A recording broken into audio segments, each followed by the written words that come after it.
There are oodles and oodles of subjects we can talk about the concept of friendships. It is essential to one's heart, soul, and mind. Others may say, "Tell me who your friends are, and I'll tell you who you are." Or, "A friend in need is a friend indeed," and so forth.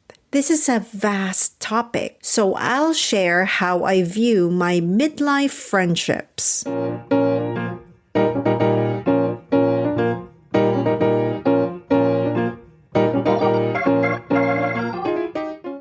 Welcome to Human Thesaurus Presents Epitome Anatomy. My name is Wish, a retired tech operator, indie author, cat mom, and self-aware life explorer. Epitome Anatomy is an opinion piece on the power of words and their ethos that I extracted from this life. Ready for the epitome of friendship? Let's go.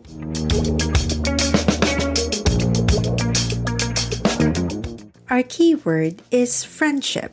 I'm referencing Wikipedia to provide a practically holistic definition of this word. Friendship is a relationship of mutual affection between people.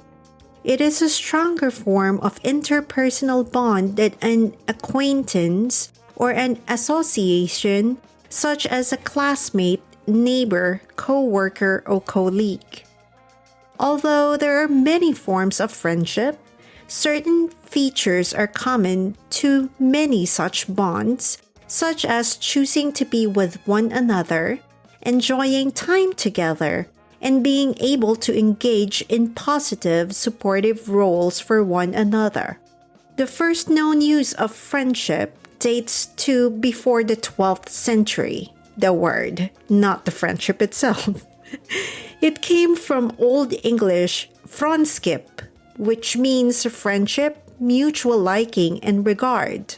Also, conjugal love. Similar formations in Dutch, vriendschap, German, Freundschaft, and Swedish, vrenskap. Oh my gosh, I kind of enjoyed that. Together, the word literally represents the state or condition of loving attachment. While many languages base the word friend on concepts of companionship, the English lineage uniquely bases the word directly on love and personal affection. Wow. I've been going on some friendship tours recently to catch up with a few old friends, especially a lot of us met somewhere in Asia and now we've dispersed in many different countries, most especially around Europe. And I miss them and I always wonder how they're doing. I'm saying friends, not really acquaintance, because you share some kind of affinity towards each other. You care about these people regardless. All of your lives evolved. You all grew up apart, not in a bad way. It's really about the distance. And at the same time, all of you have changed, not changed, it's evolved in a way that a lot of us made families or really had different careers, had kids who are now mostly growing up. All of these different circumstances in life that made you not communicate better or lose touch pretty much. And that's fine because that is life. You know, this is the complexity of what I'm trying to reflect on right now. Seeing and meeting my friends that I have not seen in years. One of them I have not seen in 15, 16 years. When I've met with them again, it feels like we just had dinner last week. I think this is one of those standards that we hear every time you say or even you describe it for yourself, how good your friendship with someone is or how good your relationship of a friend for someone is. It's about, as if there's no time that has lapsed between us. It really just goes to show the familiarity and the comfort of being friends with each other, regardless of the circumstances or mostly the time or the distance from each other. And that is always, I think, a basic. It's magically basic, but it's still magic, if you know what I mean. Coming back from this reflection, seeing them, hanging out with them, getting to know what's going on with their lives. Regardless if I talk to them every day or if I only talk to them scantily once in a while or every year or every 5 years, it doesn't matter. I always ask myself, why be friends with me after all? I keep on repeating this all throughout the different seasons of my podcast, how much I've called friends, and I only keep the valuable ones that I think uplifts me, uplifts my soul or inspire me, or even just the mutual respect that we have with each other. But sometimes I just ask, why be friends with me? Am I a good friend at all? Because for me, there's no question. They're amazing people. I've chosen them. They're my chosen people already. How about me in return? Am I giving something to the table? Am I worthy of their friendship? Am I worthy of their time? This is not coming from being insecure of who I am as a person. Definitely not. It's more about me reviewing whether I am, I called people, I've chosen my people. How about me? Am I giving something back from their friendship? It's a humble question for me to enable myself to keep on improving as a human, as a human being, as a decent human being, more than anything else. It's nothing about insecurity. It's not even self-deprecating. It's really like pulling yourself down. This is not about that at all. I'm at this point in life that I love to review different aspects of my life to keep on improving myself. I think this is coming all from the heartache that I've experienced through and through for 20 years of my life, of my adulthood. It made me felt more positively humble to become and try to become a better person each day. Not saint level. I'm still a grumpy old auntie. I still have my moments, which I embrace. I curse a lot. Again, I digress. I keep on going further. I'm just realizing some things that made me turn the spotlight on me to keep my friendships, my relationships in a deeper level. Because at this point, I'm in my mid-40s. This is where I now experience my friendships as my ride or dies. These are the people that I'll probably going to say goodbye to the day I die. So these are the people that would probably be with me as I keep on gracefully aging, I hope. Having more of these more mature experiences together. Our friendship has grown not just about us. It's now about everybody's children growing up and how the extension of your love and respect for them goes out to their extension, which are their mini-me's who are now growing up so fast. Yeah, this is really mind-blowing how expansive now your love for your friends are. It's because if you're a good friend, you love who they love. And even if they have these people in their lives that they do not really gel with you, really, or these people are kind of grating, like, so be it. I'm not going to put up with it. You're my friend.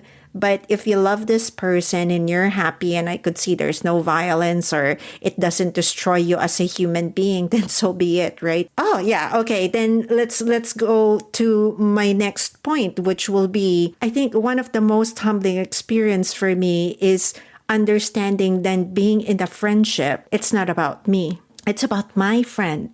I will explain this further in a story. I've also spoken about this in an interview format of Human Thesaurus with Lily. So Lily and I have been friends. We started being friends in our 20s, early 20s. Our life moved about always together.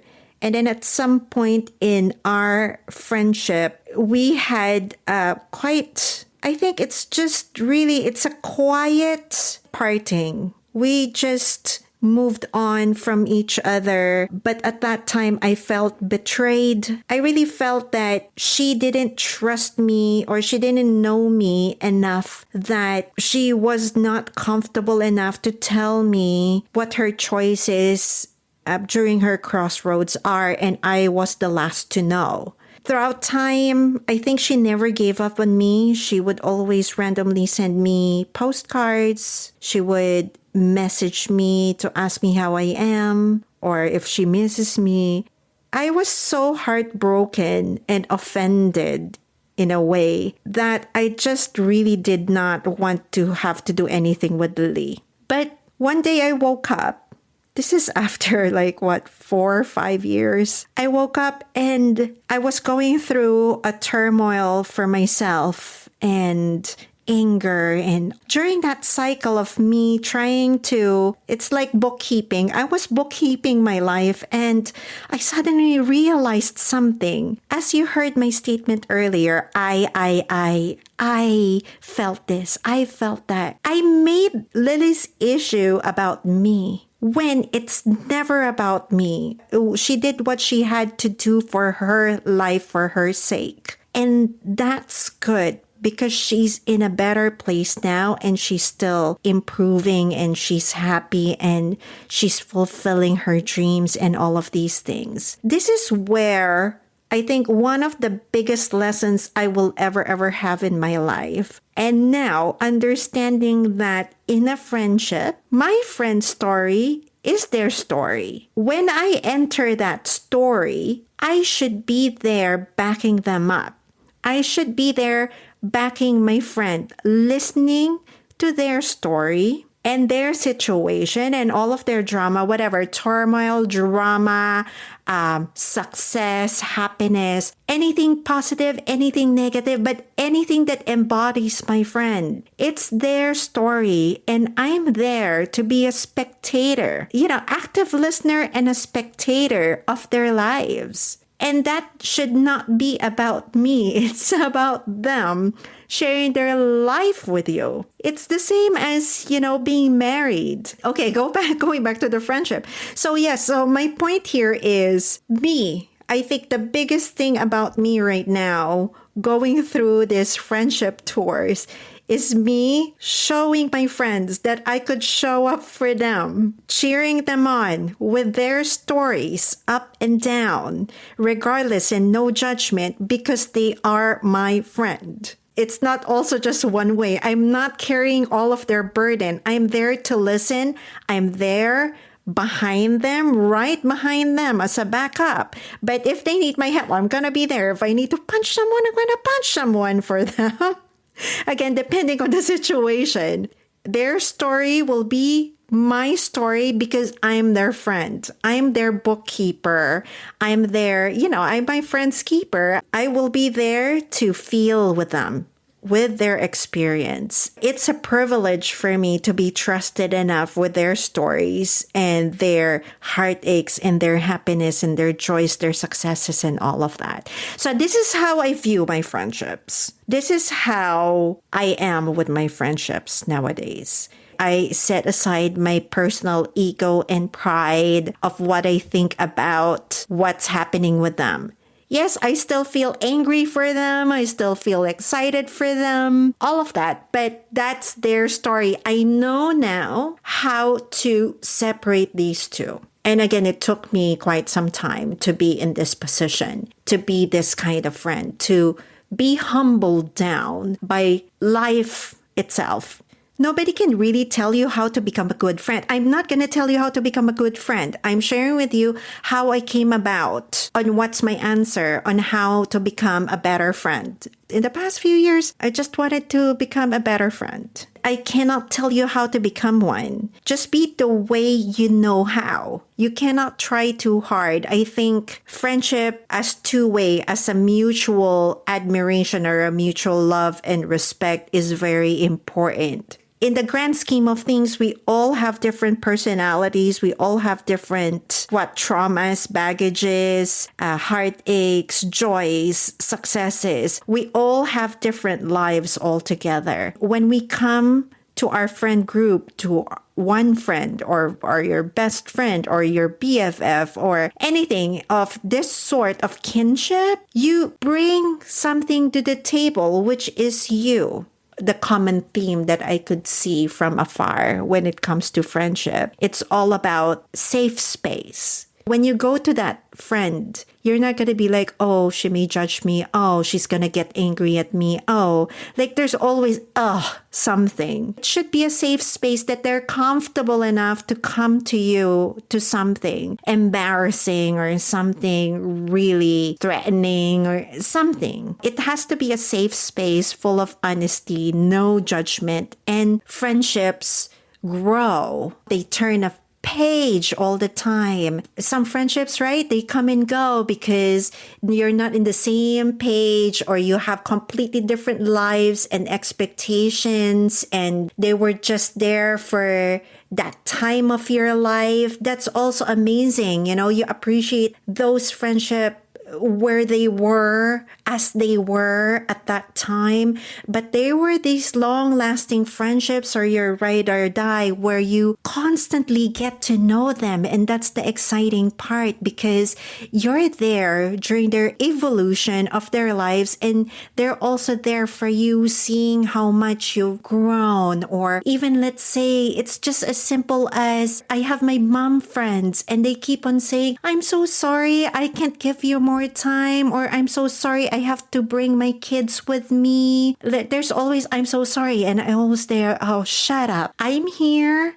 I'm present and you're the mother. I've got the time. I will be the one to adjust to you because of the circumstance. And I'm sure they could have done the same way for me. That's the rewarding part. I am doing this friendship tour or I am doing the best I could for my friends because I can at this point in time. Friendship should not be keeping score. It's not the score. It's the quality of your friendship. It's not about, oh, I have to text them or I have to do this for them. No, it has to be, it's a joy to text them. It's a joy to send them voice message. It's a joy to give them your time. I will reiterate this, a safe space where honesty and no judgment and mutual respect is there. I'm happy to even express this here. My friends are so beautiful. My friends with all of their imperfections, all of their shortcomings. They're beautiful on their own. I'm even sometimes uncomfortable when they praise me back. I don't really need validation, but when it's coming from them, how they see me is something very interesting. How they interpret me the way I am is quite refreshing. It's just a reflection. It's like a report card for me that probably I'm doing something right in this world. So in the end, for my midlife review of my friendships, I cannot be everything for them. But all I could offer is that I could be there with them.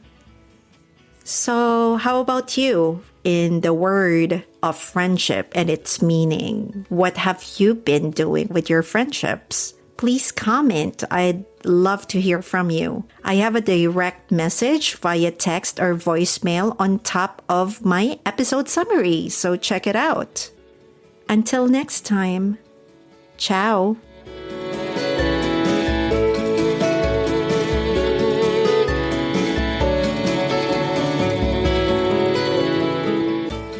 Comment, like, subscribe, and share wherever you listen to podcasts. You can also visit humanthesaurus.co. Epitome Anatomy is produced by me and Jeremiah Ronquillo. Music by Ketsa UK. All rights reserved by Wishbliss Media. Thank you and see you in the next episode.